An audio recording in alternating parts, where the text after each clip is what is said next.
नमस्कार, सगरमाथा टेलिभिजनको प्रस्तुति टिभी च्याटमा यहाँलाई स्वागत छ।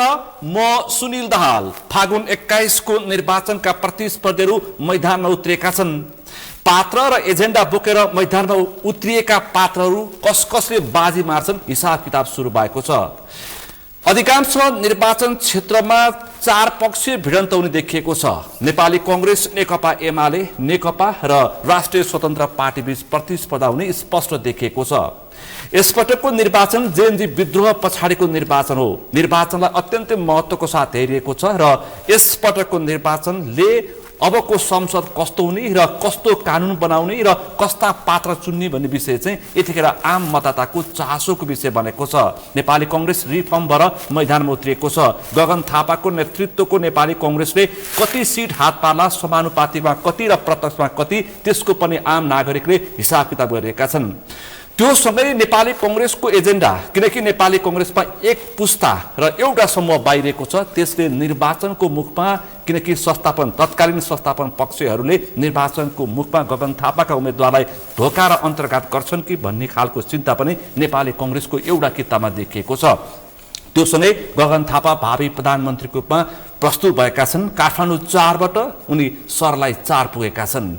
त्यो सँगै बालेन शाह पनि भावी प्रधानमन्त्री र केपी ओली पनि भावी प्रधानमन्त्रीको रूपमा मैदानमा छन्। त्यो सँगै अब भक्तपुर 2 मा चाहिँ के होला त? भक्तपुर 2 मा नेपाली कांग्रेस, नेकपा एमाले, नेकपा र राष्ट्रिय स्वतन्त्र पार्टीका प्रतिस्पर्धीहरूकै बीचमा प्रतिस्पर्धा हुने देखिएको छ र अवस्था उस्तै छ। आज हामी विशेष गरी समग्र फागुन 21 को निर्वाचन र त्यो सँगै भक्तपुर 2 को निर्वाचनको विषयमा बढी केन्द्रित रहेर मुलुकको मूल राजनीतिलाई पनि केन्द्रमा राखेर छलफल गर्दैछौँ। आजको यो छलफलमा मसँग सहभागी हुनुहुन्छ नेपाली कांग्रेसको तर्फबाट भक्तपुर 2 का प्रत्यक्षतर्फका उम्मेदवार वरिष्ठ पत्रकार कवीर राणा। यहाँलाई स्वागत छ। धन्यवाद। आराम हुन्छ? एकदम।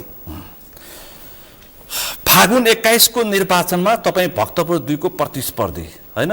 तपाईको पृष्ठभूमि लामो समय पत्रकारिताको र तपाईँ नेपाली पत्रकारिताभित्रको सिनियर अथवा वरिष्ठ पत्रकार। अब तपाईले पत्रकारिता छोड्नुभयो, अब तपाईँ सक्रिय राजनीति गर्ने, अनि त्यसपछि प्रतिस्पर्धी भक्तपुर 2 को हैन? म छलफल यहाँबाट प्रारम्भ गर्छु। तपाईले किन पत्रकारिता छोडेर कांग्रेसको निर्वाचनमा टिकट लिएर मैदानमा पुगेको? म छलफल यहाँबाट प्रारम्भ गर्छु, त्यसपछि खास विषयमा प्रवेश गर्छु। भाइले मेरो प्रोफाइल बताउँदा एउटा कुरा भन्नु भएन, स्पष्ट पार्न सक्नु भएन। म पत्रकार भन्दा पहिला राजनीतिज्ञ हुँ। म 2036 सालमा नेभी सङ्घको सदस्य हुँदै पार्टीको महासमिति, महाधिवेशन, जिल्ला समिति, प्रचार विभागमा 4 चोटि बसेको। मेरो राजनीति पत्रकारिता गर्दा मैले कहिले पनि राजनीतिक विचार र पद छोडेको छैन। यसमा तपाईँलाई क्लियर गरौँ। जहाँसम्म पत्रकारिता छोडेको भन्ने छ त्यो पनि होइन। मान्छे बहुआयामी हुन सक्छ। अझ अर्को कुरा भाइलाई थाहा रहेनछ, म वकिल पनि हुँ। 2014 कानुन व्यवसायी पनि हो। मेरो 2014 सालको लाइसेन्स हो। भाइले जस्तै त्यति बेला मैले लाइसेन्सको जान दिँदा त्यति बेलाको पुनरावेदनको अदालतको अध्यक्ष हुन्थ्यो, बार काउन्सिलको हामीलाई लाइसेन्स दिने। तपाईँ सम्पादक भइसकेको मान्छे किन वकिलको लाइसेन्स लिन लाग्नु भयो भन्दा मैले तपाईँलाई जस्तो जवाब दिएको थिएँ।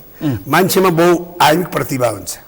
म सम्पादक हुँदैन, वकिल हुन नसक्ने होइन। म MBBS पास गरेँ भने डाक्टर पनि हुन्छु। यो मेरो विचारको कुरा हो। सबै मान्छेमा बहुप्रतिभा हुन्छ। त्यस्तै बहुप्रतिभाशील मान्छे मध्येमा कवीर राणा हो। अब जहाँसम्म पत्रकारिता र वकालतको पेसामा चाहिँ मिल्दोजुल्दो मान्छेले उस्तै भनेर सुहाउँछ भन्छन्। राजनीति र पत्रकारितामा चाहिँ अलिकति मान्छेले फरक ठान्छन्। त्यो पनि होइन, मेरो प्रश्न त्यो पनि होइन। त्यसमा म स्पष्ट पार्छु। ल भन्नुहोस् त। हिजो म पञ्चायत कालमा पत्रकारिता सुरु गरेँ। त्यति बेलाको पत्रकारिता विषय थियो प्रजातन्त्रको पुनर्स्थापना।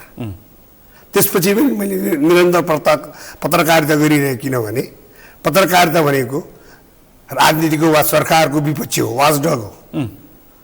राजनीतिलाई सङ्लो बनाउन, राजनीतिज्ञहरूलाई वाच गर्नलाई पत्रकारिता गरेर। अझै भाइलाई याद होला, राजाको 19वीं शासनमा भाइ पनि पत्रकारितामा आइसक्नु भएको थियो। देशान्तरमा त त्यस्तो पत्रिका थियो जुन आइतबार निस्केपछि मैले सोमबार बयान सिडिओ कार्यालयमा बयान दिन जानु पर्थ्यो। त्यति बेला फेरि मैले किन पत्रकारितालाई ज्ञानको सक्रिय शासनकालमा हैन, त्यति बेला मैले फेरि किन मिसन जर्नलिजम गरेँ भने राजाले खोसेको प्रजातन्त्र फेरि फर्काउनु थियो। हिजो 30 वर्ष पञ्चायत कालको एकतर्फी शासनको विरुद्ध कलम चलाएको थिएँ भने 19 महिना मैले राजाको त्यो एक दलीय निरङ्कुश शासनको विरुद्ध कलम चलाउनको लागि पत्रकारिता गरिरहेँ। त्यसै गरी अहिलेसम्म पत्रकारिता किन गरेँ भने अस्ति मैले नेपाली काङ्ग्रेसको उम्मेदवार हुनुभन्दा अगाडिसम्म यो देशमा पोलिटिकल स्थिरता कहिले पनि भएन। तपाईँलाई थाहा नै छ 2007 सालको आन्दोलनको नेतृत्व पनि मेरो पार्टी नेपाली काङ्ग्रेसले गरेको थियो। 2046 सालको आन्दोलनको जनआन्दोलनको नेतृत्व पनि मेरो पार्टी नेपाली काङ्ग्रेसले गरेको थियो। 62 आन्दोलनको नेतृत्व पनि नेपाली काङ्ग्रेसले गरेको थियो। त्यति मात्र होइन, हाल जुन सङ्घीय लोकतान्त्रिक गणतन्त्रको संविधान हामीले भोगिरहेका छौँ त्यसको संविधान ल्याउने नेतृत्व पनि नेपाली काङ्ग्रेसले गर्यो। त्योभन्दा अगाडि बढेका 3-4वटा सरकार वामपन्थी साथीहरूको सरकारले नसकेपछि नेपाली काङ्ग्रेसका आदरणीय सभापति स्वर्गीय सुशील प्रसाद कोइरालाको प्रधानमन्त्री कालमा नेपालको हालको संविधान जारी भएको थियो। 72 को संविधान जारी भएको थियो। सङ्घीय लोकतान्त्रिक शासन व्यवस्था ल्याउने गरी 72 को संविधान त्यो पनि समाजवाद उन्मुख संविधानको रूपमा पनि हामी बुझ्छौँ। त्यसो भएको हुनाले तपाईँलाई थाहा नै छ विदेशमा पनि पत्रकारिताबाट राजनीतिमा आएका धेरै मान्छे छन्। चाहे संसारको सबभन्दा ठुलो लोकतन्त्र भारतमा हेर्नुहोस्, चाहे अमेरिका हेर्नुहोस्, चाहे बेलायतमा हेर्नुहोस्। बेलायतमा त योभन्दा 2-3 काल अगाडिको प्रधानमन्त्री पत्रकारै थिए। त्यसो भएको हुनाले पत्रकारिता र राजनीतिको सम्बन्ध फरक छैन। जुन देशमा तपाईँ लोकतन्त्र हुँदैन त्यहाँ प्रेस स्वतन्त्रता हुँदैन। त्यो त तपाईँलाई थाहा छ, हामीले पढेको हो तपाईँले। म त पत्रकारिता पढेको होइन, म अनुभव गरेर पत्रकारितामा आएको मान्छे।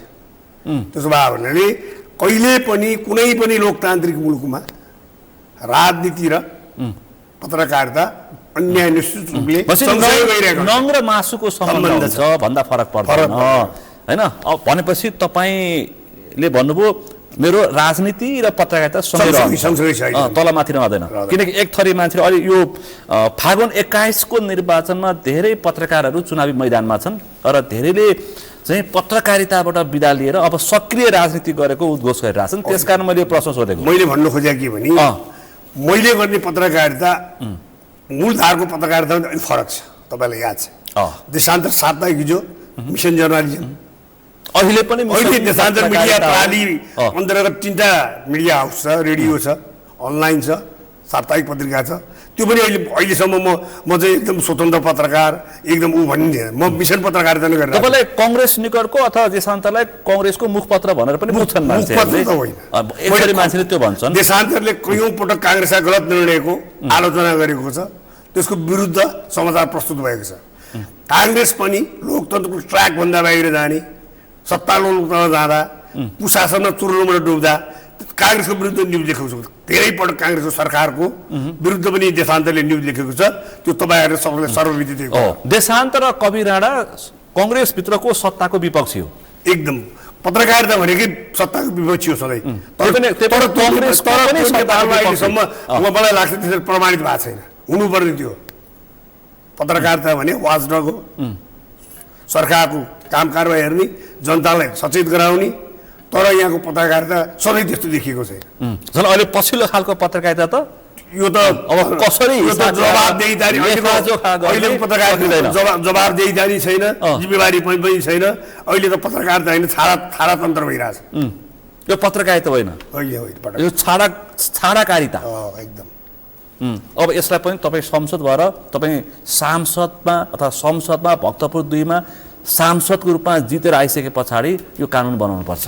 म सङ्घीय संसद भनेको हाम्रो नेपालमा राजनीति बुझ्ने अलिकति बौद्धिक चेतना छैन। कसरी भने म सांसद उठ्दैछु, अहिले म जहाँ गए पनि बाटो बनाउँछस् कि के अरे करिडोर बनाउँछस् कि खानेपानी ल्याउँछस् कि भन्ने कुरा सङ्घीय संसदले भने संसदमा गएर विधेयक बनाउने हो जसले मुलुकलाई ड्राइभ गर्छ। म जाने विधेयक बनाउनु हो। म सरकारमा सहभागी भयो भने यी विकास निर्माणका माग हुन्छन्। यसको मतलब त्यो पनि होइन। मेरो पार्टी सरकारमा भयो भने म सरकारको सदस्य नै नभए पनि मैले विकास निर्माणको काममा जनतालाई चाहेको गर्न सक्छु। नत्र भने मेरो काम भने संसदमा गएर मुलुकलाई हाँक्ने राम्रो विधेयकहरू ल्याउने, कानुन ल्याउने। अझ मैले भाइले भने जस्तो म झन्डै 37 वर्ष पत्रकारितामा काम गरेको मान्छे, मैले यहाँ प्रेस स्वतन्त्रता र सूचनाको हकको लागि अहिले भएको कानुनहरूलाई परिमार्जित गरेर अहिलेको डिजिटलाइज पत्रकारिता, एआई पत्रकारिता पुगिसक्यो, त्यसलाई सुहाउँदो विधेयक बनाउन म लाग्नुपर्छ र म जस्तै पत्रकारितामा आश्रित भएर काम गर्ने सम्पूर्ण श्रमजीवी पत्रकारहरूको रोजीरोटीको व्यवस्था हुने गरी साउ मोटाउने के अरे कानुन छ अहिले नेपालमा। श्रमजीवी पत्रकारको मालिक मोटाउने कानुन छ। तपाईँ जब श्रमिक पत्रकार मोटाउने कानुन ल्याउनुहुन्छ, जित्ने अवसर प्राप्त गर्नु, सङ्घीय संसद भक्तपुरका 2 नम्बरको क्षेत्रको जनताले पुर्यायो भने सम्पूर्ण देशभरको पत्रकारको पक्षमा उभिन्छ।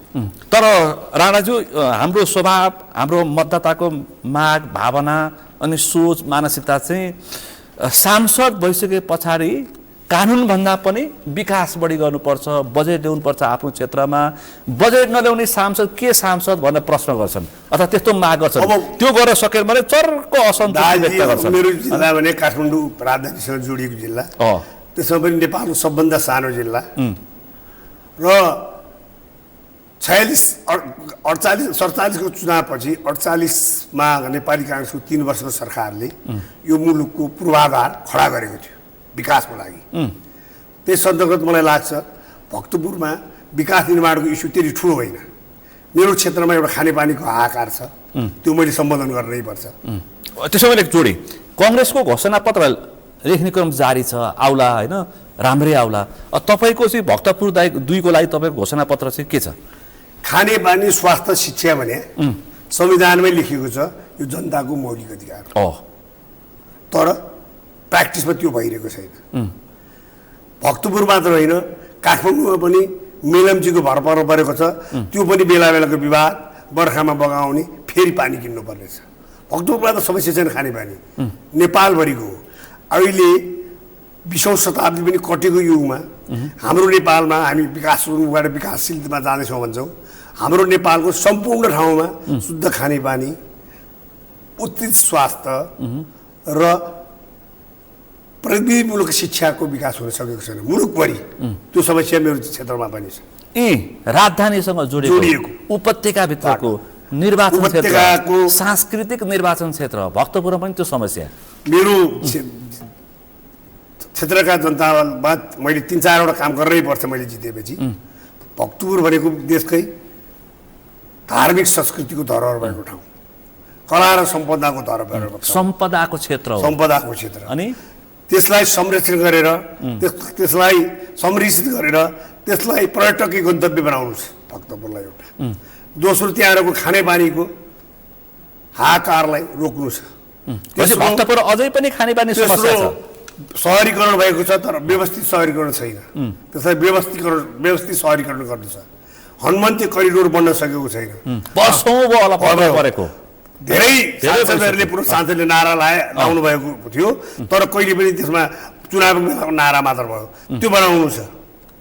चौथो, जुन जेएनजी विद्रोह भयो, त्यसको माग के थियो? सुशासन, भ्रष्टाचारीलाई पाता कस्ने, सुशासन। अहिले विश्वको भरि लोकप्रिय रहेको सामाजिक सञ्जालमा निर्वाध पहुँच, त्यो दुईटा कुरा गर्न नसकेकोले नै नेपाली काङ्ग्रेसको टेकोमा मानेको 2 सरकार 2 दिनको आन्दोलनले ढल्यो, भाग्नु पर्यो। त्यसलाई सम्बोधन गर्ने पार्टी नेपाली काङ्ग्रेस मात्र हो जुन आन्दोलनलाई। किनभने विशेष परिस्थिति देशमा उत्पन्न भयो, हामीले विशेष महाधिवेशन गऱ्यौँ। विशेष महाधिवेशनले हाम्रो 4औं पुस्तामा नेतृत्व पुगेको छ। अहिले 80 वर्ष पुरानो काङ्ग्रेस पार्टी सबभन्दा नयाँ पार्टी हो, म दावाका साथ भन्छु। तपाईँले एउटा प्रश्न गर्छु, अझ भन्छु तपाईँ। अहिलेको हाम्रो पार्टी सभापति गगनजी मभन्दा पनि कान्छो पुस्ताको मान्छे, आदरणीय शेरबहादुर दाई, रामचन्द्र दाईहरू पहिलो पुस्तामा पर्नुहुन्छ, आदरणीय विवेक दाई, प्रकाशमान दाईहरू दोस्रो पुस्तामा पर्नुहुन्छ, म लगायत धनराज गुरुङ, चन्द्र भण्डारी, गोविन्द भट्टराई तेस्रो पुस्तामा पर्नुहुन्छ भने विश्वप्रकाश शर्माजी, गगन थापाजीहरू 4औं पुस्तामा। अब हामीले पार्टी रूपान्तरण गऱ्यौँ, पार्टीको नेतृत्व हस्तान्तरण गऱ्यौँ, अरूले गर्न सकेका छन् भनेपछि जेएनजीको आन्दोलनको सम्पूर्ण उसको के भागीदारी लिनुपर्छ। हामीले हाम्रो पार्टीले आत्मसात गर्यो उनीहरूको विद्रोह। तर तपाईँलाई भक्तपुर 2मा प्रश्न उठान गर्छन् जेएनजी विद्रोहको नरसंहारको नायक केपी ओली, मतिया रमेश लेखक, त्यसको जवाफ दिन सक्नुहुन्छ राणाजी भन्नु के भन्नुहुन्छ? के दिनुहुन्छ? एउटा कुरा तपाईहरुलाई थाहा नै छ, 23 गते अर्को फेरि जोडी भक्तपुरमै गएर गुन्डुमै बसिरहेछन् केपी ओली। 23 गते पनि ख्याल गर्नु। 23 गतेको आन्दोलनपछि नेपाली कांग्रेसका दुईटा महामन्त्रीले आत्मा आलोचना सहित सरकारबाट हटौँ भनेर पहिलो आवाज उठाउने पार्टी पनि नेपाली कांग्रेस हो, कुनै अहिलेका पार्टी होइन। त्यसपछि होमा हो मिलाउनेहरू आयो होला। अब अरू पार्टीको बारेमा मलाई आलोचना गर्नु छैन। मेरो पार्टीको त्यति बेलाका संस्थापक नेताहरूले नबुझिदिनाले हामी पनि दोषको भागी छौँ, नेपाली कांग्रेस पनि दोषको भागी छ। पछि मैदानमा त्यसैले हामीले भयो पार्टीमा पनि विद्रोह गरेर विशेष महाधिवेशन बोलाएर चौथो पुस्ताको नयाँ नेतृत्व, सबैले आश गर्न सक्ने, सबैले भरोसा गर्न सक्ने नयाँ नेतृत्व स्थापित गरेका छौँ। धेरैचोटि हामीले कांग्रेसलाई हेर्नु भन्ने होइन, धेरैचोटि कांग्रेसलाई हेर्नुभयो, तर अब नयाँ कांग्रेसलाई हेर्नुहोस्। अहिले के भन्छन्? नयाँ नयाँ एकातिर, पुरानो पुरानो अर्कोतिर भनिरहेछन्। तपाईँ पुरानो किताब नयाँ भने उहाँहरू पनि एक क्रम देखिसकेका छौँ, धेरै आलोचना गर्न चाहन्न। उहाँहरू पनि सत्ताको जोडघटाउमा नलगाए होइन, सत्तामा पटक पटक गएर सत्तामा बाट फालिएपछि मात्र सत्ताको विरोध गर्ने, सत्तामा हुँदा तर मार्ने, सत्ताबाट बाहिर निस्केपछि अनि त्यही सरकारलाई गाली गर्ने भएको हुनाले उहाँहरू पनि नाङ्गेधार भइसक्नु भएको छ। उहाँहरू नयाँ होइन। भनेपछि यो राष्ट्रिय स्वतन्त्र पार्टी लगायतका जुन जुन शक्तिहरू नयाँ भइरहेछन्, त्यस पार्टीमा जोडिएका मान्छेहरू पनि नयाँ होइनन्। उहाँहरू पनि सत्ताको स्वाद चाखिसकेका व्यक्ति हुन्। व्यक्तिको बारेमा कसैको बारेमा केही बोल्न चाहन्न। भनेपछि अब अर्को तपाईँलाई जटिल प्रश्न छ। यो प्रश्न चाहिँ मैले सामाजिक सञ्जालमा देखेको, तपाईँ गगन थापाको विश्वासिलो मान्छे, विश्वासिलो पत्रकार, विश्वासिलो दाइ होइन। अब गगन थापाको विश्वासिलो मान्छे गगन थापा अहिले विशेष महाधिवेशनबाट नेतृत्वमा आउनु भएको छ। पुराना संस्थापन पक्षहरू निर्वाचन लगत्तै फेरि भेला आयोजना गर्छु भनेर बेला बेलामा ट्रायल गर्दैछन्, मिडिया ट्रायल गरिरहेछन्। अब तपाईँको त्यहाँको पार्टी सभापति संस्थापन पक्षको खरो दुर्लभ थापा, अब तपाईँलाई अन्तर्घात हुन्छ भनिरहेछन् एक थरी मान्छे। ल विश्वस्त पार्ने गरी जवाफ दिनुहोस् त, अन्तर्घात हुन्छ कवि राणालाई कङ्ग्रेसको भोट एमालेमा जान सक्छ, घन्टीमा जान सक्छ भनिरहेछन्। एउटा कुरा, नेपाली कांग्रेस भनेको लोकतान्त्रिक पार्टी हो, यसभित्र सधैँ गुट थियो। पहिलो आम निर्वाचनभन्दा अगाडि 2012 सालमा भएको महाधिवेशनमा पनि आदरणीय सर्वोच्च नेता गणेशमान सिंह र संस्थापक नेता सुवर्ण शमशेर बीच चुनाव भएको। त्यसपछि अहिलेको जस्तै विशेष महाधिवेशन, अहिलेको जस्तो दुई किताब बाँडेर होइन, सहमतिमा विशेष महाधिवेशन भएर आदरणीय सुवर्ण शमशेर राणाजीले बिपीलाई आफैले सभापति लिनुहोस्, चुनाव नेतृत्व तपाईँ गर्नुहोस्, अनि मभन्दा तपाईँ पपुलर हुनुहुन्छ, होइन सुवर्णजी तपाईँ नै गर्नुहोस् भन्दा पनि नमानेर स्ट्यान्डिङ सभापतिले विशेष महाधिवेशन गरेर त्यतिको लागि आह्वान गरेको थियो विशेष महाधिवेशन। त्यही भएर हाम्रो विधानमा हेर्नुहोस् 17.2 धारामा बाहेक विशेष महाधिवेशनको बारेमा कहीँ कतै उल्लेख छैन, कार्यविधि पनि छैन, केही छैन। किनभने भन्छन् एक थरी मान्छेले विशेष महाधिवेशन केन्द्रीय समितिले पास गरेपछि मात्रै हुन्छ, पुराना 7 भाइहरू त सकारात्मक पछाडि छन् नि, त्यसो भनेर सकारात्मक सोचका लागि विधानमा राखिएको सानो व्यवस्था। तर अहिले विद्रोहको कारण त्यो आवश्यकता हो, जैनजी विद्रोहको कारण। किनभने तत्कालीन संस्थापन पक्षले सूची ल्यायो, एक दिनमा यसो हिमाली पहाडी जिल्ला हुन नै नसक्ने थियो, तर सूची ल्याइसकेपछि विशेष महाधिवेशनको मागकर्ताहरूको समयमै छँदा त्यसको विरुद्ध बोल्न नैतिक रहर त हामीलाई थिएन। तर त्यो समय कटाएर एकैचोटि चुनावको 1 महिनापछि नियमित महाधिवेशन र त्यसको सेड्युल ल्याएपछि त्यो महाधिवेशन नगरिदिए भएको कारणले र पार्टीमा नेतृत्व परिवर्तनको मैले अघि नै भने पुस्तान्तरण र नेतृत्व हस्तान्तरण अनिवार्य भइसकेको थियो, अपरिहार्य भइसकेको थियो। म पार्टीको खास पदमा नभएकोले मैले त्यति बेला धेरै बोलिनँ, लेखेँ मात्र। विशेष तपाईँको लेख्ने भूमिका थियो, बोल्ने होइन। त्यसो भएर मैले विशेष महाधिवेशनमा भाग लिएँ। तपाईँले अघि नै भएको कुरामा आउँछु म, काङ्ग्रेसमा जहिले पनि पार्टीभित्र गुट उपगुट सधैँ छ। गिरिजाबाबु गणेश मानजीको गुट, गिरिजाबाबु किशुनजीको गुट सबै थियो। तर कहिले काहीँ बाहेक पार्टीले आधिकारिक निर्णय गरेपछि चुनावको उम्मेदवारलाई सघाउने कसमा पार्टीमा अहिलेसम्म त्यसरी उदाङ्गिएर नाङ्गिएर मत विभाजन अन्तर्घात भएको, अन्तर्घात भने कहिले एकचोटि होइन, त्यो किशुनजी लड्दा सुरु भयो कि त्यही बेला शब्द, त्यसपछि त फेरि 56मा त गिरिजाबाबुले नै किशुनजीलाई आगामी भावी प्रधानमन्त्री उम्मेदवारबाट लडाएपछि फेरि काङ्ग्रेस लयमा आइहाल्यो। त्यसो भएको हुनाले फेरि जोडी गगन थापा दुई कारणले महत्त्वपूर्ण, विशेष महाधिवेशन दोस्रो पटक गर्ने र भावी प्रधानमन्त्री पनि नेपाली कङ्ग्रेसको इतिहासमा दोस्रो पटकको रूपमा भावी प्रधानमन्त्री घोषणा अहिलेसम्म काङ्ग्रेसले गरेको थिएन। भ्रम पनि दोस्रो पटक हो गगन थापा, तेस्रो पटक पहिलो पटक बिपी कोइराला, दोस्रो पटक किशुनजी, तेस्रो पटक अहिले गगन थापा। त्यो पढ्नु पर्यो धेरै। अहिलेको नयाँ इतिहास के अरे पार्टीका कार्यकर्ता नयाँ युवा साथीहरूलाई थाहा छैन, काङ्ग्रेसको इतिहास राम्रोसँग पढ्नु पर्यो। भनेपछि अब गगन थापाको नेतृत्वको कङ्ग्रेसको तपाईँ उम्मेदवार भक्तपुर संस्थापन तत्कालीन संस्थापन पक्षले तपाईँलाई 100% सहयोग गर्छ एकदम पार्टी सभापतिले,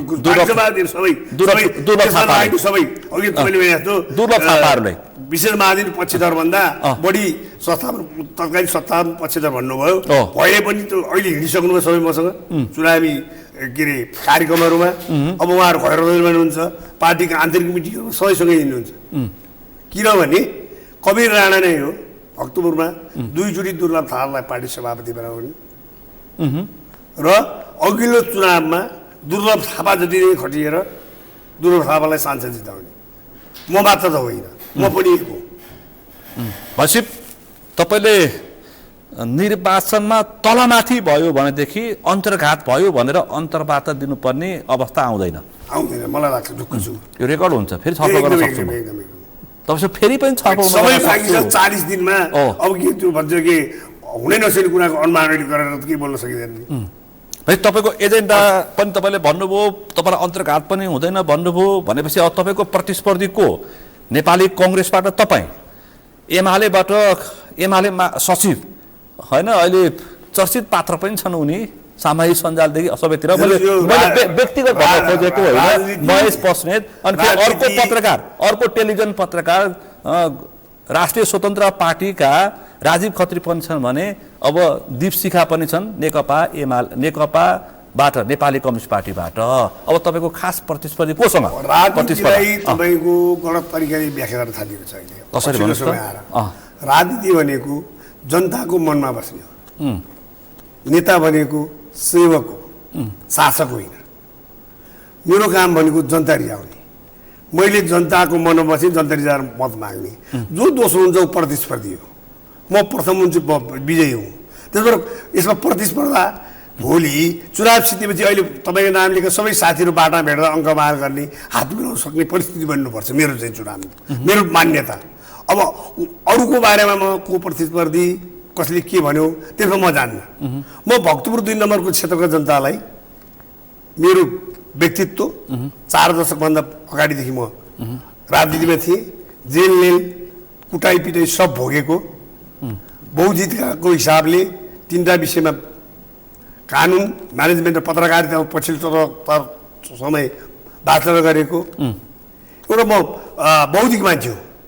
आफूले भन्दा त ठुलो होला, तपाईँहरूलाई थाहा छ, पढेको रुकै पर्छु म। त्यसो भएर म कसैलाई तुच्छ बोल्ने, कसैको बारेमा कमेन्ट गर्ने काम चुनावभरि म गर्दिनँ। कहिले पत्रिकामा लेख्दा पक्षधरता गरियो होला, पक्षधरिता लिए होला, तर चुनाव तपाईँले सामाजिक सञ्जालमा पनि तपाईँ खरै रूपमा लेख्नुहुन्छ। त्यही त। अब चुनावको टिकट पाएर दिनदेखि लेखाइ देख्नु भएको छ तपाईँले? त्यसपछि मैले देखाएको छैन। त्यति बेला पार्टीलाई पनि सुधार्नु थियो, मुलुकलाई पनि सुधार्नु थियो, अनि विचार दिनु पऱ्यो नि। तपाईँले कुटनीतिक जवाफ दिनुभयो, यो चाहिँ अलिकति कुटनीतिक जवाफ दिनुभयो। तपाईँका प्रतिस्पर्धीहरू विशेष गरी महेश बस्नेत के भन्छन् भन्दाखेरि अब भक्तपुर 2मा विकास गर्छु भनेर कोही पनि चुनाव लड्न नआए हुन्छ, मैले सबै विकास गरिसकेँ भन्छन्। बिजुली, बत्ती, खाने पानी, ढल सल यताउति। तपाईँ 2 नम्बर क्षेत्रको अलिकति पहाडी साइड हेर्नुहोस् गएर अहिले के विकास भएको छ छैन हनबन्दी खोला गनाएर कस्तो छ हेर्नुहोस् करिडोर कहाँसम्म आइपुग्यो कहाँ रोकिया छ हेर्नुहोस् यस्ता कुरा गर्न होइन विकास एउटा क्रमिक प्रक्रिया हो मैले जितेँ भने पनि मैले गरेर भन्दै भन्दिनँ म मैले जितेर त्यहाँ काम भयो भने मेरो पालामा भएको हुन्छ सरकारको बजेट ल्याएर गर्ने विकास हो नि मेरो घरबाट ल्याएर मैले गर्ने हो मैले गरेर भन्नलाई अब एक थरी मान्छे पालोमा भयो एक थरी मान्छेले पुर्खौली सम्पत्ति नै बेचेर विकास गरे जस्तो गर्छ त्यो राजनीतिक संस्कार ममा छैन किनभने म राजनीतिमा हिँड्यो कुनै पद पाउला टिकट पाउला भनेर लागेको होइन म राजनीतिमा दुःख पाउला जेल हाल्छन् जिन्दगीभर काल कोठरीमा कोतला राम्रो पढाए मान्छे म 1 देखि 10 क्लाससम्म सधैँ फर्स्ट सेकेन्ड बाई हुने मान्छे स्कुलमा बाल विवाह हाजिर प्रतियोगिता हुँदै हुन्थेन जहिले फर्स्ट हुने मान्छे तपाईँ वक्तृत्व कलामा पनि प्रखर थिएँ म बच्चैदेखि बुवाले सेकेन्ड ल्यान्डको फर्म भर्न जाँदाखेरि सत्याग्रहमा जेल गइदिए मान्छे हो त्यसो भएर मैले राजनीति सुरु गरेकै समर्पणबाट तर भनौँ तपाईँलाई अराजक पत्रकार पनि तपाईँ अराजक पत्रकार पनि अराजक भन्दैन के हो त्यो त तपाईँका विपक्षीहरू विरोधीले त्यो भन्छन् बोल्ने विपक्षी र विरोधी काङ्ग्रेसभित्र त्यसो भन्छन् हेर्नुहोस् मान्छे त दुधमा आएको कोही पनि हुँदैन 32 लक्षणले युक्त कोही पनि हुँदैन ममा पनि केही पनि कमजोरी छ भनेर म दाबी गर्दैन फेरि त्यो हाम्रो प्रश्न वक्ता हो म लुकाएर कुरा गर्दिनँ म अगाडि कुरा गर्छु कसैको कुरा पछाडि काट्दिनँ त्यो मेरो के जन्मजयी स्वभाव भन्छ नि त्यो ठकुरीको स्वभाव राणाजी हो म ठकुरी पनि होइन राणाजी र ठकुरी अलि फरक हो भन्न त्यही भन्छ नि त्यो स्वभाव हुन्छ ठकुरीहरू छ अथवा राणाहरू छ भन्छन् भनेपछि विकास गर्न अझै बाँकी छ भक्तपुरमा मैले भने तपाईँ हेर्नुहोस् किनकि लामो समयदेखि महेश बस्नेतले चाहिँ विकासको नमुना हेर्ने भने अरूहरूले भक्तपुर 2बाट सिक भनेर उहाँ बोले गर्नुहुन्छ तपाईँले पनि सुन्नु भएको छ मैले मात्र होइन अघि नै मैले सुरु गरेँ समस्या के छ 48-51मा 3 वर्षीय हाम्रो सरकारले गर्दा यो देशको पूर्वाधार सुरु भयो तपाईँलाई थाहा छ 80,000 टेलिफोन थियो अहिले 3 करोड भन्दा बढी हातमा फोन छ हो त्यति बेला मैले सुनेको राम्रा सडक 8-900 किलोमिटर देशभरि अहिले 30-35,000 किलोमिटर गाउँमा कच्ची सडकको चलनै थिएन मोरेटो थियो कच्ची सडक अहिले पक्कीभन्दा 3 गुणा बढी छ बिजुली प्राधिकरण तथ्याङ्क त म भन्दिनँ प्राधिकरणले भन्छ 79% भयो 1% बाँकी छ हो तर म दावाका साथ भन्छु 90% त विद्युतीकरण भइसक्यो देशमा त्यही भएर बेचिरहेको छ हामी 95% त भएकै छ त्यही भएर बेचिरहेको छ हामी हो त्यसको पूर्वाधार कसले गरे नेपाली काङ्ग्रेसले नेपाली काङ्ग्रेसको पालामा भयो भने चाहिँ कतै नि प्राइभेट एयरलाइन्स प्राइभेट ब्याङ्क निजी स्कुल निजी विश्वविद्यालय निजी अस्पतालहरू कसको पाला सुरु भयो नेपाली काङ्ग्रेसको पालामा 48, 56, 70, 79 5चोटि जितेको काङ्ग्रेसले त्यो क्षेत्रमा अनि कसैले एकचोटि जितेर यो मैले के अरे सबै गरेँ भनेर तपाईँ पत्याउने म त पत्याउन्न कसैको बारेमा मलाई आलोचना गर्नु कसैको आलोचना गरेको होइन किनकि प्रतिस्पर्धीहरूले चाहिँ विकासको नमुना हेर्नको लागि काठमाडौँ महानगरपालिकाका मेयर बालेन शाहलाई तत्कालीन मेयर बालेन शाहलाई पनि उहाँले भक्तपुर आह्वान गर्नुभएको थियो क्या त्यसकारण चाहिँ मैले खानेपानीको समस्या छ भन्नुभयो घरकै समस्या छ भन्नुभयो तपाईँले शिक्षाकै समस्या भन्नुभयो हामीले के सोचेका थियौँ भने कसैले के भन्छ त्यसको जवाब दिन तपाईँसँग अन्तर्वार्ता आएको होइन माने मैले म तपाईँले सोधेको मेरो बारेको मेरो पार्टीको बारेको त्यहाँको जनताको कुरा गर्नुहोस् भक्तपुरको जनताले बोल्ने कुरा त्यसको बारेमा मात्र जवाब दिन्छु कसै व्यक्ति अरू पार्टीबाट उठेका वा स्वतन्त्र उठेका उम्मेदवारको बारेमा मलाई केही भन्नु छैन तपाईँले जुन अघिल्लो पटक एक कुर्सीमा थुप्रै प्रतिबद्धता व्यक्त गरेका थिए दुर्लभ थापाले निर्वाचन अगाडि त्यस पछाडि कति कार्यान्वयन भयो त्यसको हिसाब किताब तपाईँलाई अहिले मैदानमा भरतैलमा सोधिरहेछन् खोजिरहेछन् जवाफ दिन सक्नुहुन्छ मैले भनिसकेँ त होइन दुर्लभ थापाले गर्न नसकेको जिम्मेवारी पनि तपाईँले भन्न सक्नुपर्छ दुर्लभ थापाजी सांसद जित्नुभन्दा अगाडि नै प्रदेशमा हाम्रो कृष्णलाल भणेलजी भौतिक योजना मन्त्री भएर है अघि नै तपाईँले भने पात्रको भन्दा बढी बजेट लगायो भक्तपुरमा पात्रको नाम भन्दा अघि मैले भनिसकेँ त्यसलाई कन्टिन्युटी दिएर 3 वर्ष दुर्लभ थापाजीले पनि त्यसै गरी बजेट हाल्नु भएको छ आफ्नो क्षेत्रमा विकास निर्माण काममा। तर दुर्लभ थापाले पनि मैले गरी भनेर पब्लिकले भाषण गरेर चाहिँ सुनेको छैन। हामी काङ्ग्रेसको कल्चरै त्यो होइन। सरकारको बजेट लगेर मैले गरी भन्ने, मैले सहजता गरेँ, समन्वय गरेँ, ज्यादा से ज्यादा भन्यो भने मेरो पालामा भयो, म सांसद भए पालामा बाहेक हामी भन्दैनौँ। र भक्तपुरमा काम गर्न धेरै बाँकी छ। भनेपछि भक्तपुरमा काम गर्न धेरै क्षेत्रमा तपाईँ क्षेत्र पनि त्यही 2 नम्बर त हो नि। त्यहाँ तपाईँले भनिहाल्नुभयो त्यहाँ अझै पनि थुप्रै काम गर्न बाँकी छ। भनेपछि विकासको नमुना भनेर अहिले भनिहाल्न दाबी गरिहाल्न पर्ने ठाउँ छैन। अहिले अझ हामीले तपाईँ पनि यही फिल्डको मान्छे, प्रविधिमा भएको उत्तम विकासले गर्दा त्यो सँगसँगै जानलाई कति गाह्रो छ नेपाललाई। त्यसको इम्प्याक्ट मेरो क्षेत्रमा पनि पर्छ। अब जे कुरा पनि त प्रविधि मैत्री पर्नु पर्दैन।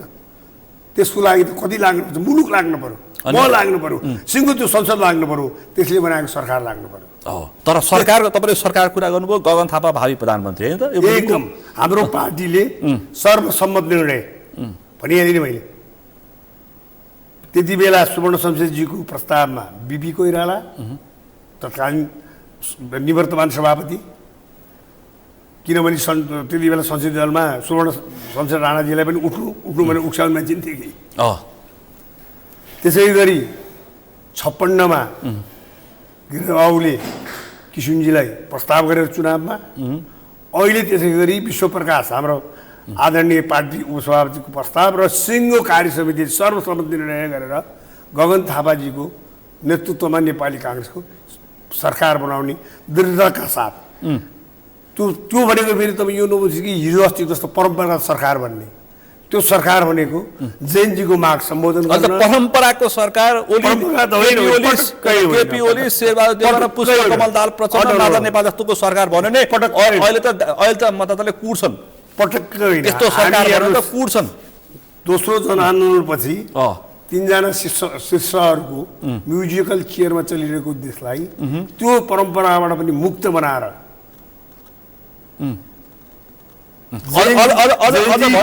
युवा पुस्ताको इरिटेड अनुहारहरू केही 106 प्रतिस्पर्धी छन्। तिनीहरू 106 जना बल्ल बल्ल देउवाका दम्पति साइड लाए। 106 जना त हामीले नयाँ अनुहार दिएको छौँ नि।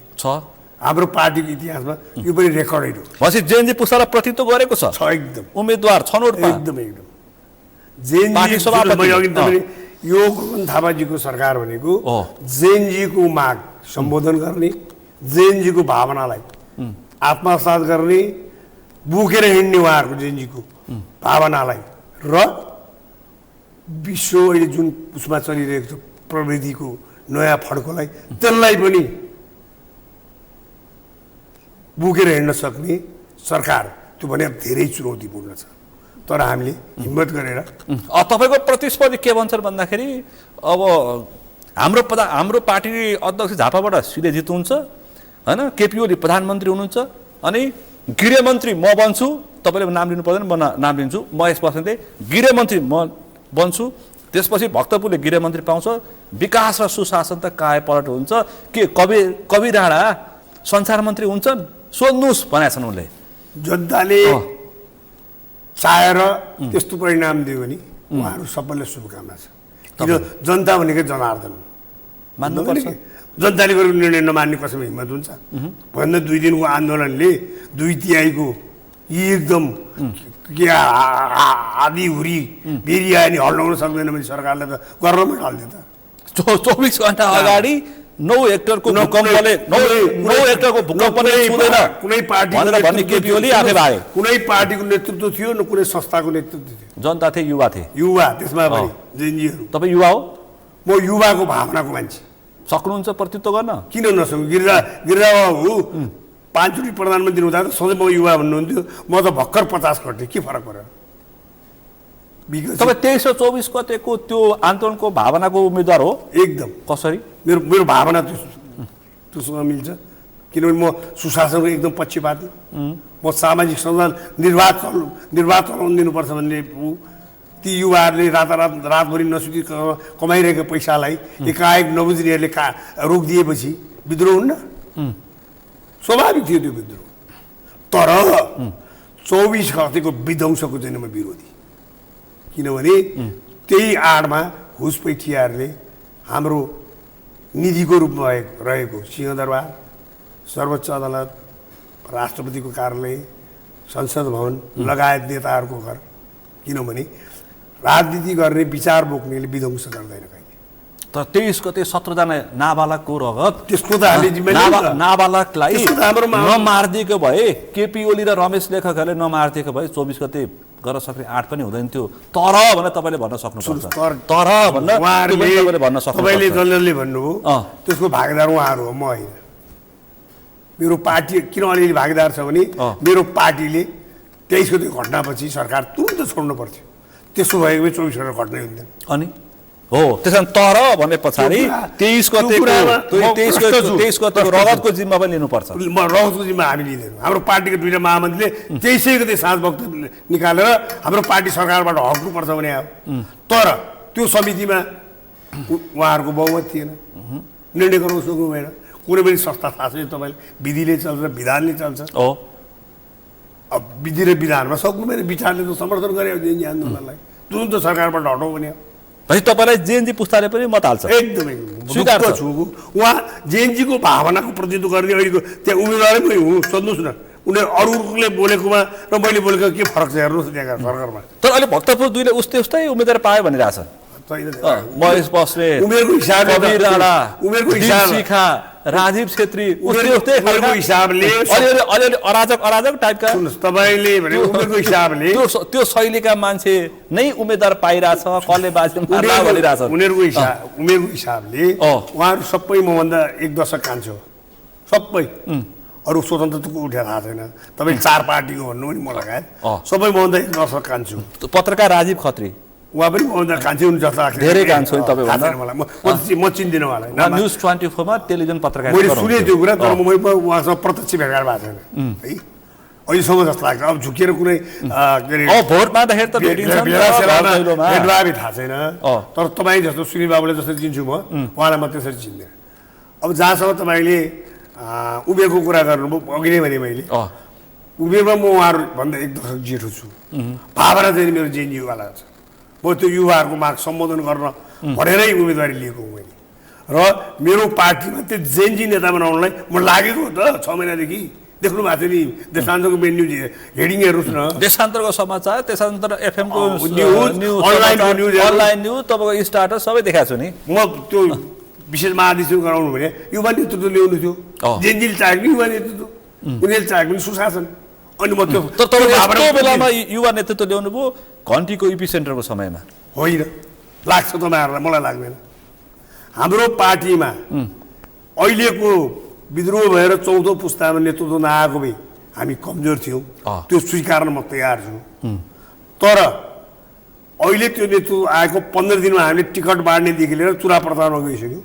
हामीले गुमाएको 100मा 60% साग 50 गेन गरिसक्यौँ। चुनावको अन्तिम विशेष महाधिवेशनले कति रिभाइभ गर्यो कङ्ग्रेसलाई भनि त 60% लुज गरेकोमा 50% गेन गरिसक्यौँ।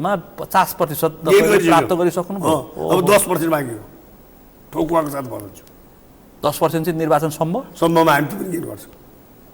तर म फेरि त्यस्तो धाक लाउनु काल्पनिक कुरा गर्दिनँ। मेरो पार्टीले बहुमत ल्याउँछ म भन्दिनँ। मेरो पार्टी संसदको सबभन्दा ठुलो दल हुन्छ आगामी। तपाईँ चाहिँ कति मत ल्याउनुहुन्छ विपक्षी भन्दा?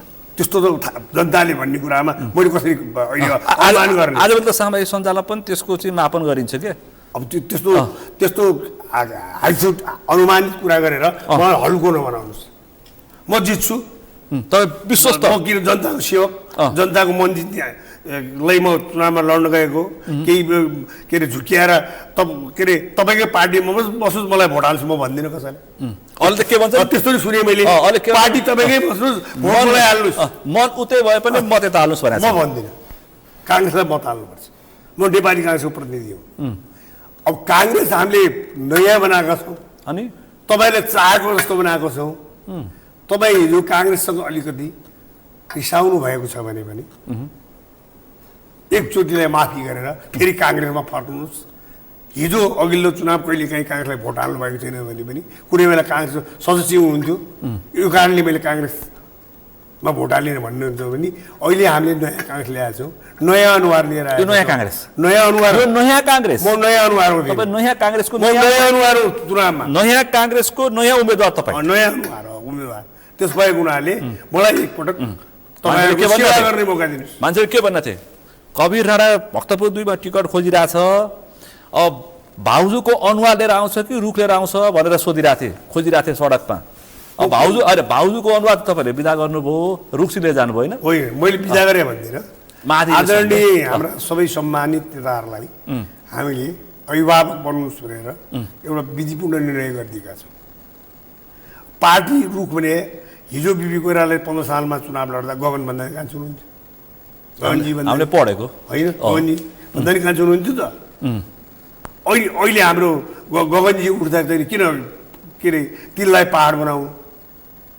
त्यो स्वाभाविक हो नि त। उता भाउजूहरूको चाहिँ टिकटको पसल बन्द भइसक्यो अनि एक थरी आक्रोशित छन्। अनि हिजोको पार्टीको बारेमा मिडियामा आएकै छन्। म अब काङ्ग्रेसको उम्मेदवारले किन के यस्तो अप्रिय कुरा बोलौँ?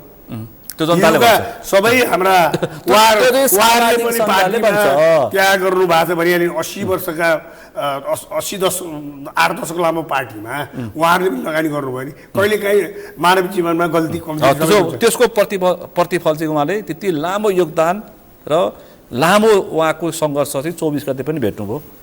त्यसो पनि भन्दै त्यो मान्छेलाई कुट्ने के मान्छेको घर जलाउने कुरो राम्रो होइन। भने पछाडि तपाईँ जित्ने निश्चित, गगन थापा पनि सरलाई 4 मा जित्ने निश्चित हो। निश्चित छ। हिजो हेर्नु भएन तपाईँले, उहाँले वारसबाट लुम्बिनीसँग आउनुभयो। पहिलोचोटि चुनाव क्षेत्रमा जाँदा सिमाना एयरपोर्टदेखिकै भिड, उहाँको चुनाव क्षेत्रको भिड देख्नु भएन? भिड त देखि, तर यहाँ अहिले थकाइ मारेर बसेका, थकाइ मारेर बाध्य पारेकाहरूले चाहिँ त्यहाँ नै असहयोग गर्छन् भनिरहेछन्। जति तपाईँलाई आशंका भक्तपुर 2 मा त्यस्तै गरी सरलाई 4 मा पनि केही निर्णयले केही दिन उहाँहरूलाई अप्रिय लाग्ला निर्णय होइन। जसले जीवनभर काङ्ग्रेसलाई काम गर्यो, जसले जीवनभर काङ्ग्रेस नेतृत्व गर्यो, जसले जीवनभर रुखलाई भोट हालेको छ, मलाई लाग्छ अन्त भोट हाल्छ। साधारण जनताको चाहिँ केही केसले भोट स्विङ हुन्छ, भोट स्विङ हुन्छ, तर पार्टीका आधिकारिक नेताहरूले त्यस्तो काम गर्दैन। तपाईँले आफ्नो सभापति काठमाडौँ 4 मा आफ्नै चाहिँ निर्वाचन क्षेत्रबाट किन उहाँ सरलाई पुऱ्याएको तपाईँले? होइन, उहाँ चाहिँ अब पार्टी सभापति भएपछि एउटा क्षेत्रको नेता होइन, मुलुककै नेता हो। तपाईँलाई थाहा छ सर्लाहीबाट मात्रै होइन, उहाँलाई अरू 12-13वटा जिल्लाबाट पनि 1 नम्बर नाम सिफारिस भएको थियो, त्यो क्षेत्रबाट पनि। तर अघिल्लैबाट उहाँ सर्लाहीबाट उठ्ने भन्ने त बडा धेरै चर्चा थियो नि, यहाँलाई याद छैन? अघिल्लैबाट योभन्दा अगाडि गरेको हो। त्यसो भएर त्यहाँका भोटर, त्यहाँका कार्यकर्ता साथीहरू, त्यहाँका नेता साथीहरूले डाकेरै गगनजी त्यहाँ उठ्न जानुभयो। अन्त एक्कल प्रतिस्पर्धा छ, ख्याल गर्नु होला। पहिला जस्तो वामपन्थीसँग काङ्ग्रेसको सहकार्य छैन। काङ्ग्रेसको मतदाता काङ्ग्रेसले यति खुसी भएको छन्, कहिले हैसा चौडा भोट हाल्नु पर्ने, कहिले कलममा हाल्नुपर्ने, कहिले तारामा हाल्नुपर्ने, त्यो पनि एकचोटि भयो। के अरे अघिल्लो चुनावमा उसलाई लाग्छ त्योभन्दा अगाडि काङ्ग्रेसले गठबन्धन गरे जस्तो लाग्दैन छैन। त्योभन्दा अगाडि सधैँ काङ्ग्रेसले हार्दा जित्दा, हार्दा खुसी हुँदा पनि सधैँ रुखमा भोट हाल्यो नि। अस्तिको चुनावमा त्यसरी हाल्नु पर्दा धेरै काङ्ग्रेसको मन दुखेको छ। पार्टीको निर्णय मान्नु नै पर्यो, तर सौभाग्य मानेन पनि, घाट काटेर भोट हालेनन् पनि। सौभाग्यवश मेरो चुनाव क्षेत्रको सूर्य विनायक नगरपालिकामा अनि अहिलेसम्म फर्स्ट म्यान भनौँ न, प्रथम पदमा रुखबाहेक भोट हाल्न परेको छैन सूर्य विनायकको मतदाताले। अहिलेसम्म तपाईँले चाहिँ वामपन्थीलाई भोट हाल्नु परेको छैन हो। त्यस कारण त अहिले केपीओले के भनेका छन् गुन्डुबाट, यो गठबन्धन नगर्ने अहिलेको नयाँ काङ्ग्रेस भनिएको छ, गगन थापाको नेतृत्व काङ्ग्रेस, तिनीहरू चाहिँ पागल हुनु भने उनले। तपाईँ चाहिँ पागलहरू, उहाँले के भन्नुहुन्छ, उहाँले भोग्नुहुन्छ। एमालेको पार्टी अध्यक्ष पूर्व मन्त्रीले गगन थापाको यो विशेष महाधिवेशनको नेतृत्व पागल हो, गठबन्धन गरेर चुनाव जितिन्थ्यो, गरेर आएन। उहाँले के भन्नुहुन्छ, उहाँले भोग्नुहुन्छ, त्यसको जवाफ मैले दिइरहनु पर्दैन। कसैले आलोचना गर्दैमा म पनि उत्तेजित भएर त्यसको जवाफ दिनु पर्दैन। म जनताको मनमा बस्ने, जनताको मन जित्ने लागेको छु। कसैले के भन्छ मलाई गाली नै गरेर पनि म त्यो गालीको जवाफ दिनेवाला छैन। एमालेसँग गठबन्धन गरे भए तपाईँ निश्चित जित्नुहुन्थ्यो नि त भक्तपुरबाट। हाम्रो महासमिति बैठकले यो विशेष महाधिवेशनभन्दा अगाडि त्यो रियलाइज गरेर गल्ती गरियो भनेर ललितपुरमा भएको महासमिति बैठकले नै अब आइन्दा कहिले पनि गठबन्धन गर्ने निर्णय गरेको थियो। त्यसैले विशेष महासमितिले अनुमोदन गर्यो। यो त हाम्रो लागि खुसीको खबर हो। चुनाव जित्नु नै मात्र पनि राजनीति होइन नि दाहालजी, विचार र सिद्धान्तको राजनीति हो नि। विचार र सिद्धान्तको राजनीति छ काङ्ग्रेसमा। 30 वर्ष हामी काङ्ग्रेसमा अब ल्यायौँ हामीले, थियो काङ्ग्रेसमा। अब सुन्नुहोस्, 30 वर्ष त हामी प्रतिपक्षमा बस्याउने हो, अराष्ट्रिय तत्त्वमा बस्याउ नि, हामीभन्दा अगाडिका नेताहरू निर्वाचनमा बस्याउ नि, हामी पनि जुवाको नबस्दै जेल पुर्यायौँ नि, कुटाइ पिटाइ खायौँ नि। तर हामीले पञ्चायतसँग सम्झौता गर्यौँ। साधारण पार्टीबाट होइन, स्वतन्त्र भएर उठ, एउटै चिन्हमा उठ दिन्छौँ हामी। तर पार्टीको नाम उठ पाइँदैन प्रस्ताव आएको थियो निरन्तर पञ्चायतमा, तर हामी मानेनौँ नि। पदको लागि, सत्ताको लागि हामीले आफ्नो सिद्धान्त विचार त बेचेनौँ। अब त्यो लाइनमा आयौँ फेरि हामी। हिजो पञ्चायतमा जे थियौँ, हामीलाई 46को आन्दोलनपछि सबभन्दा लामो शासन गर्ने गनाएको सत्तालु काङ्ग्रेस भन्ने जुन आरोप थियो, त्यसबाट हामी अहिले मुक्त भएर नयाँ काङ्ग्रेस सत्ताको लागि लिप्त पनि, पद र पैसाको लागि लिप्त जे पनि गर्ने भन्ने जे थियो, त्यसबाट भाउजूको काङ्ग्रेस, बीपीको काङ्ग्रेस होइन, भाउजूको काङ्ग्रेस, त्यसबाट हामी मुक्त भएर नयाँ काङ्ग्रेसको नयाँ नेतृत्व लिएर त्यही नेतृत्वले दिएको टिकटबाट म भक्तपुर 2 नम्बर काङ्ग्रेसमा त्यही विचारको समर्थक सम्भावक गएर उम्मेदवार दिइरहेको छु। अनि कुण्ठित भएका के गर्लान् फेरि? खुसी भएको थियो नि त। कुण्ठित छन् क्या एक थरी मान्छे। पाएर सुन्नुहोस्, पाकेर बसेका छन्। मैले उम्मेदवारी पाएपछि अहिले पनि भक्तपुरमा त्याग तपस्या जेल्ने परेका 80 वर्षभन्दा माथिको मैले झन्डै झन्डै यो 3-4 दिनमा मतदानपछि भेटेँ व्यक्तिगत। तपाईँलाई धेरै अगाडि न्याय हुनु पर्थ्यो, अहिले न्याय भएको छ, हामी एकदम खुसी भएका छौँ। अब मेरो जेनेरेसनले त भन्नु झन् स्वाभाविक हो। अब मैले भेट्नु पर्ने पार्टीका साथीहरू आफै लाग्नु भएको छ। अब मैले जेएनजी पुस्तालाई चाहिँ अब सम्बोधन गर्नुपर्ने छ। मेरा प्रतिबद्धता पत्रहरू तपाईँ जेएनजी पुस्तालाई सम्बोधन गरी ठ्याक्कै के नारा लिएर आउनुहुन्छ? ठ्याक्कै भनिहालेँ मैले, अहिले पनि भन्नुभयो त। उहाँहरूले मागे सुशासन दिन्छु, सुशासनको लागि लाग्छु म। जुन दैनिक रूपले सहयोग रोजगारीको लागि विदेश पलायन भएर तिनलाई रोक्छु, त्यसको लागि के गर्नु पर्यो भने अहिलेको जस्तो सैद्धान्तिक शिक्षा भएर भएन, प्राविधिक शिक्षामा अहिले ध्यान दिनु पर्यो। अब तपाईँले बिए पिकअप सर्टिफिकेट लिनुहुन्छ, जागिर बाहेक तपाईँ केही पनि विकल्प छैन। त्यस्तो सर्टिफिकेट दिएर भएन। 36 युवाले तपाईँले पढेको सर्टिफिकेट पाएको भोलिपल्टदेखि उद्यम गर्ने शिक्षा बनाउनु पर्यो। व्यवहारिक शिक्षा होइन, प्राविधिक शिक्षा। तपाईँ इन्जिनियर डक्टर बनाए जस्तै प्लम्बर बनाउने शिक्षा हुनु पर्यो, अबको शिक्षा मेकानिक बनाउने शिक्षा हुनु पर्यो। कृषकमा पनि कृषि पढेर जाने बित्तिकै कृषि पेसा अपनाउनु पर्ने शिक्षा हुनु पर्यो। त्यो अहिले भइरहेको पनि छ। तपाईँले देख्नुभएको छ धेरै जिल्लाहरूमा, अहिले पहाडी जिल्लाहरूमा वैदेशिक रोजगारबाट फर्केका धेरै युवा साथीहरू यस्तै खेती किसानी, फलफुल, आधुनिक औजारको प्रयोग गरेर, आधुनिक बिउ बिजन, आधुनिक औषधिहरू प्रयोग गरेर कृषि पेसाबाट बडङ्गे कमाइरहेको छ र त्यहाँ कमाएको भन्दा 10 गुणा बढी कमायो भनेर धेरै मिडियाहरूमा इन्टरभ्यू आइरहेछ। हो, हामीले अब शिक्षा त्यस्तो दिनु पर्यो। भनेपछि तपाईँ यदि गगन थापा प्रधानमन्त्री हुनुभयो भने तपाईँ के मन्त्री? म मन्त्री हुन उठाएन, म सांसद हो। मेरो पार्टीले जे निर्णय गर्छ म त्यही मान्ने हो। पार्टीले सरकार जाउँ भने जाने होइन। तपाईँ संसदमा खाँचो छ, तपाईँ स्पष्ट वक्ता हुनुहुन्छ, पार्टीको लागि तपाईँले संसदमा काम गर्नुपर्छ, त्यसमा पनि म तयार छु। तर यो अहिलेको निर्वाचन र यो कङ्ग्रेसको र राष्ट्रिय स्वतन्त्र पार्टीको प्रतिस्पर्धीहरूलाई अमेरिकन र पश्चिमाको सहयोग छ भनेर एक थरी मान्छेले व्यापक प्रचार गरिरहेछन्। गगन थापाको नेतृत्व र रवि र बालनको नेतृत्वलाई चाहिँ बाह्य शक्तिको अदृश्य कुराको बारेमा विश्लेषक पनि हो नि। अदृश्य कुराको बारेमा मलाई केही भन्नु छैन। तपाईँले भनेका छिमेकी मुलुक सबै हाम्रो दाता हुन् नि, हो। एसियाली विकास ब्याङ्क पछिको सबभन्दा ठुलो दाताको जापान, जापान, युरोपको सबभन्दा ठुलो दाताको बेलायत, बेलायत पछि जर्मनी, अहिले टाढाको मुलुकको सबभन्दा ठुलो दाताको अमेरिका होइन।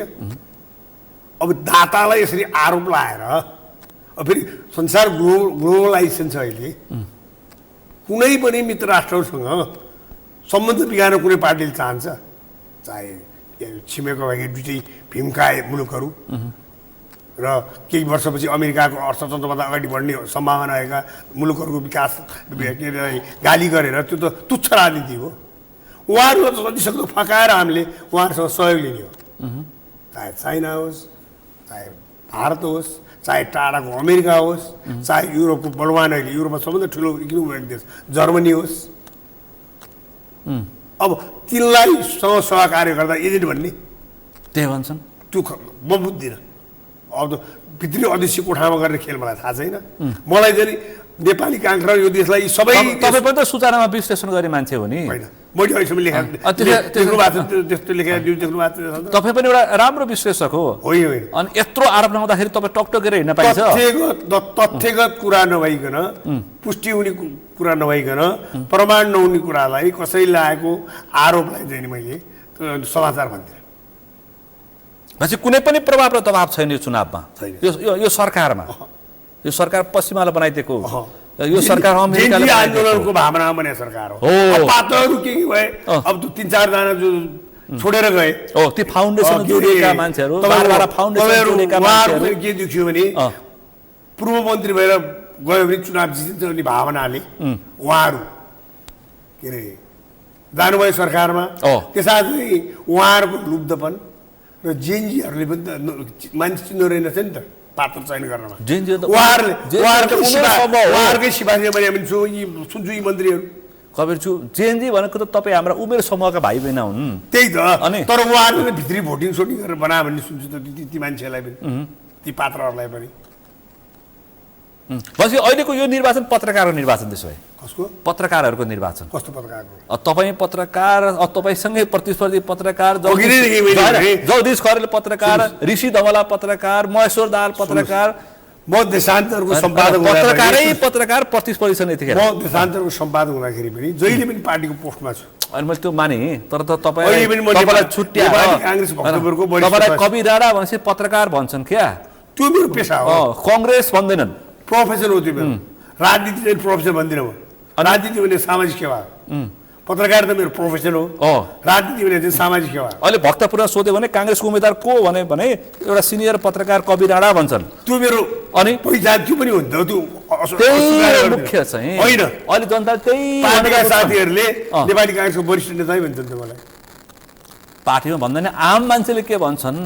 आम मान्छेले पनि, आम तपाईँका मतदाताले के भन्छन्? बाहिर जिल्लाका मान्छेहरूले पत्रकारको रूपमा त दिन्छन्, पार्टीभित्रका 77 जिल्लाको मान्छेले यो मान्छे धेरै पटक विद्यार्थी राजनीति गरेर पटक पटक प्रहरी हिरासतमा बस्या, सत्याग्रहमा सत्याग्रही भएर 6 महिनाभन्दा बढी जेल बस्या, 44 सालको सुबीको चुनावमा युनियन बुझाउन जाँदा 14 टाका लाग्ने टाउको फुटाएको र बालकोट गाउँ समितिको सभापतिदेखि अहिलेसम्म बालकोट गाउँ, त्यति बेला तत्कालीन बालकोट गाउँ विकास समिति त्यो सभापतिदेखि केन्द्रीय प्रचार विभागको 4 चोटि केन्द्रीय सचिव भए। तपाईँले भक्तपुर अहिलेसम्म के योगदान गर्नुभयो पदमा नजाँदाखेरि?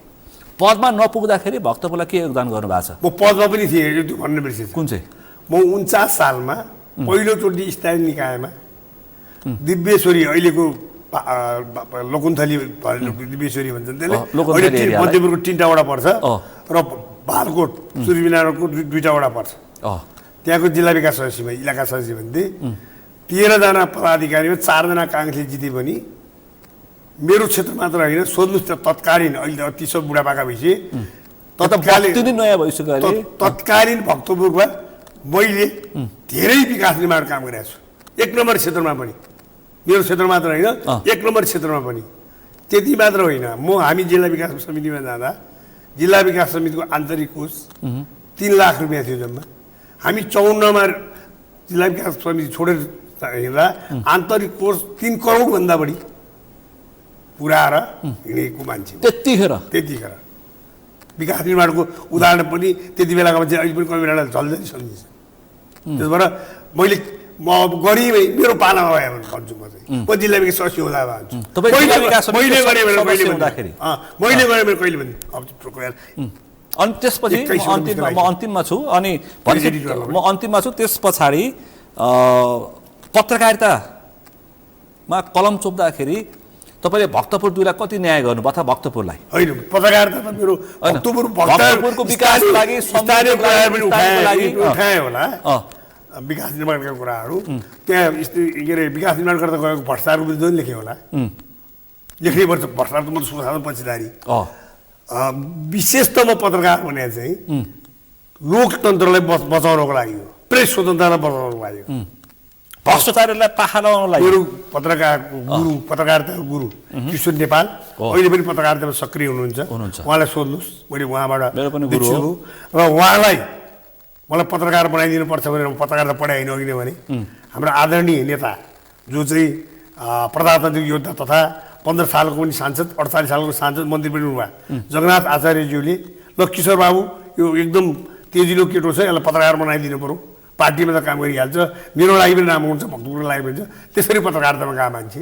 त्यसो भएर मेरो राजनीति र पत्रकारिता जहिले पनि सँगसँगै छ। अन्तिममा चाहिँ घोषणापत्र कस्तो आउँछ, कस्तो ल्याउनुपर्छ? अब त्यो त मैले भने स्थानीय समस्याको लागि मेरो क्षेत्रको ल्याउँछु म। अब केन्द्रले पनि घोषणापत्र ल्याउँदैछ, हामी अहिले पनि घोषणापत्र भन्दैनौँ, प्रतिबद्धता पत्र भन्छौँ। कस्तो आउनुपर्छ? आउँछ कङ्ग्रेस अघि मैले जे विषयमा तपाईँलाई भने त्यसैलाई सम्बोधन हुने, जे विषय हामी डिस्कस गऱ्यौँ त्यसलाई सम्बोधन गर्ने गरी ल्याउँछ। भनेपछि तपाईँ हाम्रै पालामा गगन थापाको नेतृत्वको पार्टी र सरकारले मुलुक बनाउँछ ढुक्क भयो बन्छ एकदम। भ्रष्टहरू पाखा लाग्छन् एकदम, पार्टीभित्रका बाहिरका। देख्नुभएको छ त गगनजी एकचोटि स्वास्थ्य मन्त्री हुँदा कतिवटा नयाँ योजना आयो स्वास्थ्य मन्त्रालयमा, तर एउटै पीडा छ नि त बाख्रा। त्यो अहिलेसम्म प्रमाणित। तल्ले आरोप लगायो, उहाँले सार्वजनिक टेलिभिजनमा मैले के सुरुमा के ताना भन्दै उहाँ चाहिँ निष्कलङ्क मान्छे कोही पनि छैन भनेर त जसले आरोप लगायो उसैले आएर त सार्वजनिक मिडियामा बोलेको छ। एकजनाले मैले तपाईँलाई केही भन्दै भने सबैले पत्याउने चेक गर्नु पऱ्यो नि। त्यही छ, सोसाइटी त्यही छ, समाज त्यही छ, त्यसलाई बदल्नु पऱ्यो। अब तपाईँले मलाई के भन्नु भने उहाँले भन्नुभन्दा अगाडि उहाँले 3 चोटि अरू चेक गर्नु पऱ्यो तपाईँले भनेको कुरा सत्यता छ कि छैन भन्ने। त्यो सोसाइटी बनाउँछौँ हामी। अब सभ्य सोसाइटी, सुसंस्कृत सभ्य सोसाइटी पनि बन्छ। अब अन्तिममा छु, तपाईँलाई फागुन 21 गते किन मत दिने ल भन्नुहोस् है। अब यो चाहिँ अति महत्त्वपूर्ण प्रश्न हो। जेनजीको भावना सम्बन्धन गर्न, लोकतन्त्रलाई स्थायित्व प्रदान गर्न, अहिले जुन संसारमा विकसित भइरहेको अनुसार मोडेलको शैलीमा विकास गरी देशलाई विकासस्वरूप मुलुकबाट विकासशील मुलुक बनाउन, त्यो चाहिँ राष्ट्रिय कुरा हो भक्तपुरवासीलाई। यो भएपछि भक्तपुर सट्याइहाल्यो नि। मेरो समस्या भने त भाइ खानेपानीबाट हाहाकारबाट मुक्त बनाउने, हडबन्दी खोलालाई के अरे पहिलाको नदी जस्तो बनाउने, त्यहाँको करिडोर व्यवस्थापन गर्ने अनि अव्यवस्थित सहरीकरणलाई व्यवस्थित बनाउने। अरू प्रतिस्पर्धीभन्दा तपाईँ कति प्रतिशत फरक हुनुहुन्छ? म धेरै कुरा फरक छु। के कारणमा? केमा फरक? किनभने मैले जति राजनीतिमा त्याग गरेको निष्ठावान अरू कोही छैन। मेरो पार्टीले त्यो इतिहास मेरो पार्टीको, र म झुटो आश्वासन दिन्न, प्रष्ट कुरा गर्न सक्ने काम मात्र भन्छु म यो पनि गर्छु, जसले जिल्ला त्यो गर्छु भन्दिनँ म। अर्को कुरा, म पत्रकारिता गरेर पनि भनिहालेँ 3 दशकभन्दा बढी भयो। म जस्तोले हल्का कुरा गरेर हिँड्नु सुहाउँदैन, म कसैलाई हल्का कुरा गर्दिनँ। अरू प्रतिस्पर्धीभन्दा यी कारणले चाहिँ कवि राणा म छुट्टै छु, भक्तपुर 2 को फरक उम्मेदवार। एकदम धन्यवाद। ठ्याक्कै समय सक्यो। समय र संवादलाई विशेष रूपमा आभार व्यक्त गर्न चाहन्छु। धन्यवाद सगरमाथा टेलिभिजन मेरो विचार राखिदिएकोमा र मलाई बोलाइदिनु भएको मेरो प्रिय भाइ सुनिल दाहाल। आज हामीले विशेष गरी फागुन 21 को निर्वाचन र भक्तपुर 2 का नेपाली कङ्ग्रेसका प्रतिस्पर्धीसँग अहिलेको समसामयिक राजनीतिक घटनाक्रम, निर्वाचन, उम्मेदवारी किन र अबको भावी नेतृत्व कस्तो हुनुपर्छ, मुलुक बन्छ कि बन्दैन, र जेएनजी पुस्ताको जुन खालको माग थियो 23 र 24 गतेको रगत, त्यसलाई यो अहिलेका उम्मेदवारहरूले सम्बोधन गर्न सक्छ कि सक्दैन, किनकि आम मानिसहरूको अत्यन्त नजिकको प्रश्न र पेचिलो र दरिलो प्रश्न यही छ। यिनै विषयवस्तुमा केन्द्रित रहेर छलफल गऱ्यौँ। आजको यो छलफलमा मसँग सहभागी हुन्थ्यो भक्तपुर 2बाट नेपाली कङ्ग्रेसका प्रत्यक्षतर्फका प्रत्याशी र वरिष्ठ पत्रकार कवीर राणा। आजको विषय प्रसङ्ग यति नै। भोलि अर्को विषय प्रसङ्गका साथ एसटिभी च्याट ल्याउने बाचा गर्दै म सुनिल दाहाल पनि बिदा चाहन्छु। सगरमाथा टेलिभिजन हेर्दै गर्नुहोला। नमस्कार।